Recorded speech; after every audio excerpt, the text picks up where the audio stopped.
Hello বন্ধুরা, অনেক দিন থেকে ভাবছিলাম যে একটু অস্মিকার বাড়িতে আসবো, মানে একটু ভিডিও করার জন্য, ওর জন্য কিছু মানুষের কাছে একটু হেল্প চাওয়ার জন্য।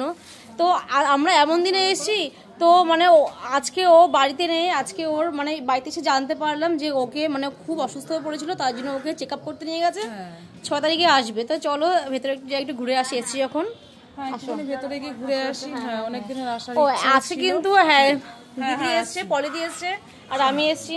তো আসো দেখি। বুঝতে পারিনি, যাই হোক আমি ভেবেছিলাম হয়তো বাড়িতেই থাকবে। ওখানে থাকতে হয় না। আচ্ছা আচ্ছা, আমাদের 6 তারিখ 7 তারিখ করে আবার আসবো। প্রচন্ড ঠান্ডা লেগেছে তো, এই রোগটাকে ঠান্ডা লাগবে। আচ্ছা আচ্ছা, ঠিক আছে। এবার ফোন করে আর মেসেজ করে আসবো। ঠিক আছে। আচ্ছা, সরকার থেকে এটাই হওয়া উচিত, কারণ এতটা হিউজ অ্যামাউন্ট সত্যি সাধারণ মানুষের থেকে মুশকিল হয়ে যায়, অনেকটা টাইম চলে যায়, অনেকটা হিউজ অ্যামাউন্ট না। কত কিন্তু টাকা পয়সা কিন্তু এদিক থেকে ওই দিক করে, কিন্তু একটু যদি হেল্প যদি করে বাচ্চাটার জীবনটা কিন্তু বাঁচিয়ে পাবে। কত নবান্ন বলো, এখানে বলো, স্বাস্থ্য দপ্তর সব জায়গায় আমাদের তো আজকে দেখো আমরা এসেছিলাম, আমরা আজকে ওই ছোট্ট ফুলের মতন মেয়ের সাথে আমাদের দেখা হলো না। আমরা আবার 6 তারিখের পর আবার ইচ্ছা আছে আবার আসার। সবার কাছে সাহায্য চাইতেছিলাম, শুধু এই বাচ্চাটার মুখের দিকে তাকিয়ে, যাতে খুব তাড়াতাড়ি সুস্থ হয়ে যায়। তো আমরা আবারও আসবো বন্ধুরা।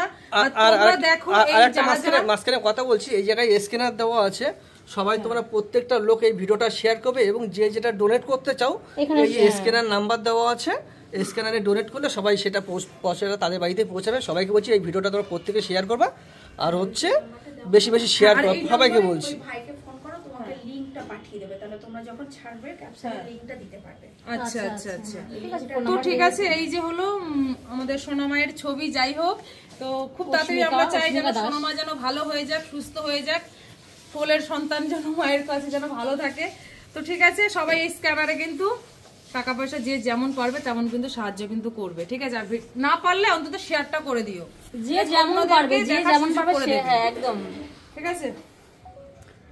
এই লিংকে তোমরা নিজেরাই দেখতে পারবে যে কত টাকা উঠছে না উঠছে, কতদিন ক্যাম্পিংটা চলছে না চলছে, সবকিছু জানতে পারবে। একদম ঠিক। হ্যাঁ, সেজন্য ওর ভাইয়ের কাছে ফোন করলে ও তো দিয়ে দেবে তোমাদের হোয়াটসঅ্যাপ নাম্বারে, তোমাদের চাইবে ও ভিডিও দিয়ে দেবে, দেখা গেল ওর। আর ওই ক্যাপশনে যদি ওইটা দিয়ে দাও, তাহলে আর কেউ ফেকও করতে পারবে নাকি? তাহলে তোমাদের মতো কন্টেন্ট ক্রিয়েটরের ছবিগুলো নিয়েই ওরা আবার বসিয়ে সাইডে স্ক্যানার বসিয়ে দিচ্ছে। এগুলো কি মানুষের মধ্যে আদৌ পড়ে? সত্যি তারা মানুষ নয়, আমার তো মনে হয় তারা মানুষের মধ্যেই পড়ে না। সত্যি কথা, গভর্নমেন্ট এই বিষয়ে এগিয়ে আসছে না কেন, এটাই হচ্ছে কথা। সরকার এগিয়ে আসছে না কেন, এটাই হচ্ছে কথা। তোমাদের এরকম কন্টেন্ট ক্রিয়েটরের মধ্যে বং যেটা তাকেও কিন্তু জানানো হচ্ছে। কারণ কি বলতো, এই এমন তো না যে 80-90% মানুষের হয় না, এটা হচ্ছে একটা যেহেতু বিরলতম, সেক্ষেত্রে ওই 1-2 জনের হয়, যে কারণে গভর্নমেন্টের একটু এগিয়ে আসা উচিত। আরেকটা আছে কি, বং গার্ল নাকি বং বয় একটা আছে, সেই যাই হোক হাতটা যদি বাড়িয়ে দিত খুব তাড়াতাড়ি চিকিৎসাটা হয়ে যেত, এই আর কি। তো ঠিক আছে, আমরা আসি, আমরা নেক্সট আবার আসবো। 6 তারিখে আসো, ওকে দেখতে পারবো। ঠিক আছে, ঠিক আছে, ওকে দেখার জন্য ওকে দেখার জন্যই আমাদের আশা। তো ঠিক আছে, হ্যাঁ একদম একদম। এবার আর ভুল করবো না, এবার ফোন করে আসবো। আর ওরা আসলে তো প্রচন্ড তো ভিড় থাকে, একদম। হ্যাঁ, না ভিড় থাকে। হ্যাঁ, একটু ফোন করে আসলে বলে দেবে যে টাইমটা ফাঁকা, বা অনেক এখান থেকে ওইখানে আশেপাশে নিয়ে যায়, চারিদিকে প্রোগ্রাম করে, তো এখানে নিয়ে যাচ্ছে, ওখানে নিয়ে যাচ্ছে। না ঠিকই আছে। হ্যাঁ হ্যাঁ, আচ্ছা আসলাম। হ্যাঁ হ্যাঁ হ্যাঁ।